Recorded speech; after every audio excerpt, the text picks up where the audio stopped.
University. May I ask her to rise, take a bow, please?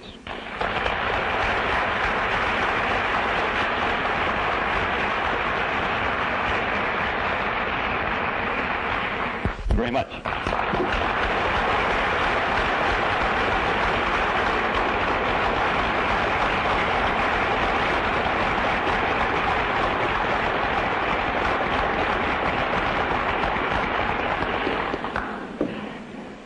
My friend, Mayor Nestigan, Mr. Mayor, distinguished state officers, distinguished co-chairman, county chairman, ladies and gentlemen, I want to express my appreciation on behalf of my wife and myself to all of you for taking time from many other things that you could be doing on Saturday night to be with us. Coming into the city from the harbor, I saw that a football game is going on.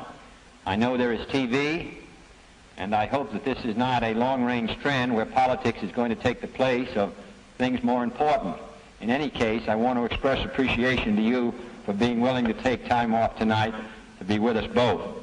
I also want to say that while we have been traveling for the past 3 days in Wisconsin and have been given several pounds of tobacco and have been given a hodag, which is a statue of an unusual and endemic monster from the area of Rhinelander, I must say that what I'd like to most take home were the two young ladies who gave us the flowers. I must say that they are the best product of Wisconsin. I also want to congratulate you for singing the Star-Spangled Banner. I was somewhat surprised, but not completely astonished, to read in the New York Times during the luncheon given to Mr. Khrushchev that in the patriotic ardor that seized the New Yorkers, they all sang the Star-Spangled Banner. And the New York Times reported that experienced reporters looked at each other in astonishment, as that was the first time they'd ever heard a New York banquet luncheon ever sing the Star-Spangled Banner or indicate that they knew the words. Well, I think it should not be visits of Mr. Khrushchev should not remind us of our opportunity to participate in a historic function in singing the song. And I'm glad and I hope that the arrival of the citizens from Massachusetts has not caused a patriotic outburst here in Superior. I have always thought it an interesting commentary on history that Democratic dinners link together the two founding fathers of our party, Andrew Jackson and Thomas Jefferson.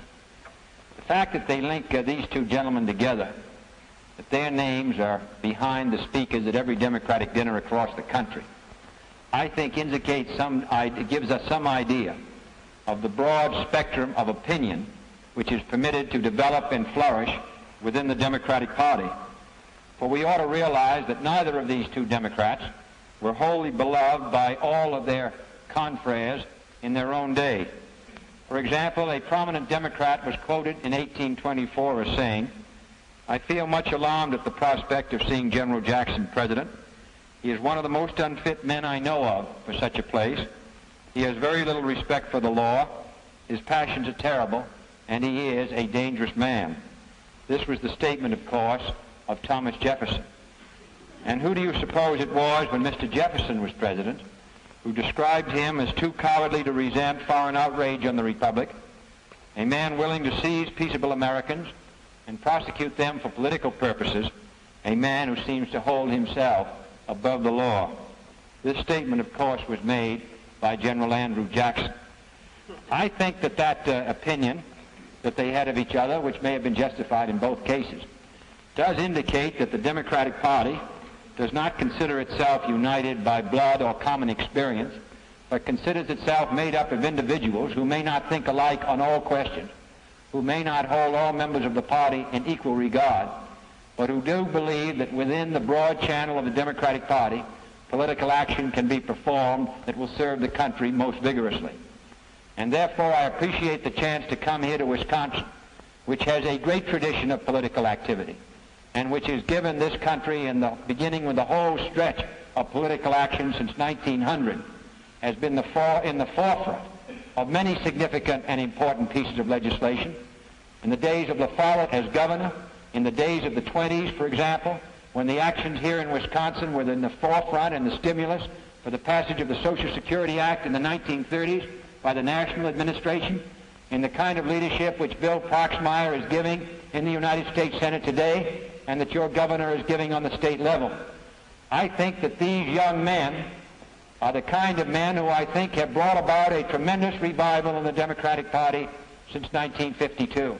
The fact of the matter is that since 1956, with the exception of New York, Illinois, and New Hampshire, a Democratic governor, a Democratic senator, or a congressman running at large in the Democratic Party have all been elected in 47 out of the 50 states.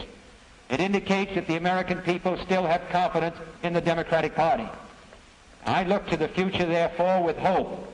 But I think it's obviously also true that while we've been able to elect congressmen and senators and governors and mayors and assemblymen, we have not yet been able to elect a president since 1948, and we have not been the majority party in the Electoral College since 1944.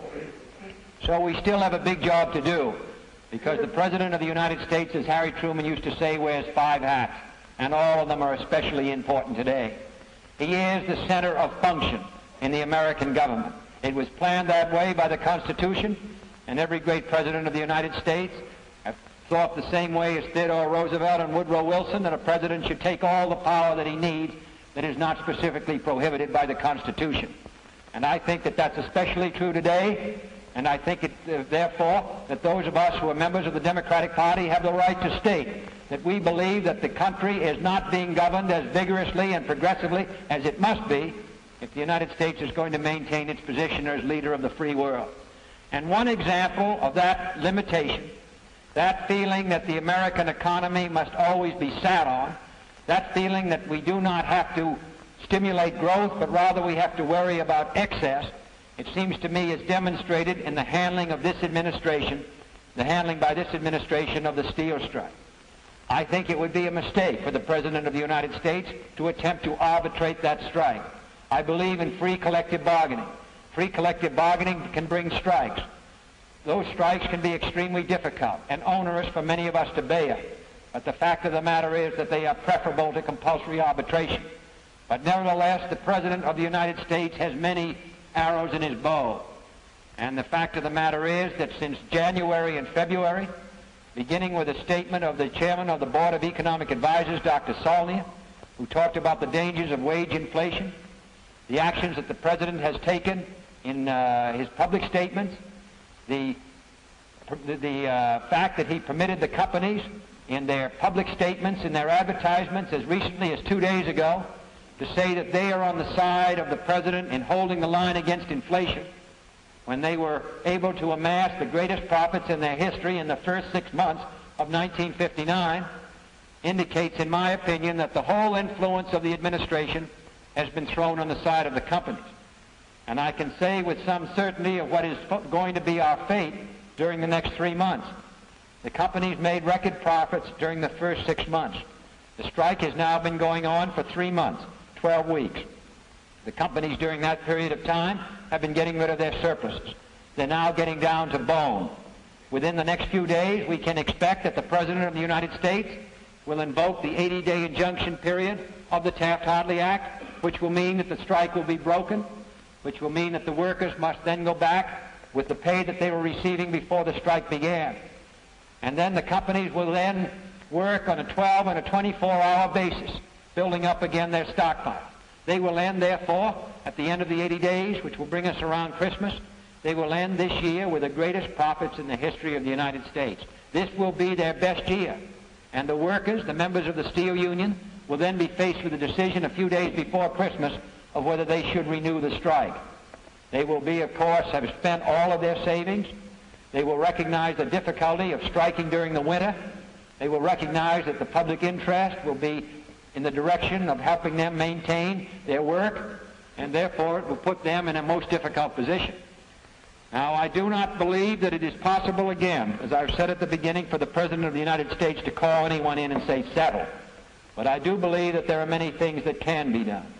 He could use the strong influence which this administration has with the business groups in this country to see if influence could be brought to bear upon the companies to make a reasonable offer. He could offer that he could set up a fact-finding committee which would come in not only with a report of the position of both sides, which has never been clearly outlined, the last bargaining position of both the union and the company, but he also could set up a fact-finding group which could make recommendations, which would not have the power of compulsion, but I think would have the power of persuasion. As I have said, the power of the presidency is tremendous, and I cannot believe that the series of steps which have been set before us, one after the other, beginning in June, which are going to bring the results that I have predicted, I cannot believe that this is all that the chief executive of the greatest country on earth could have done about a strike which is going to cost us more in man-hours missed than any strike in the history of the United States. Now, this is only one particular area of action, but I think spreading it across the whole spectrum of political action, in aid to education, in attempting to lift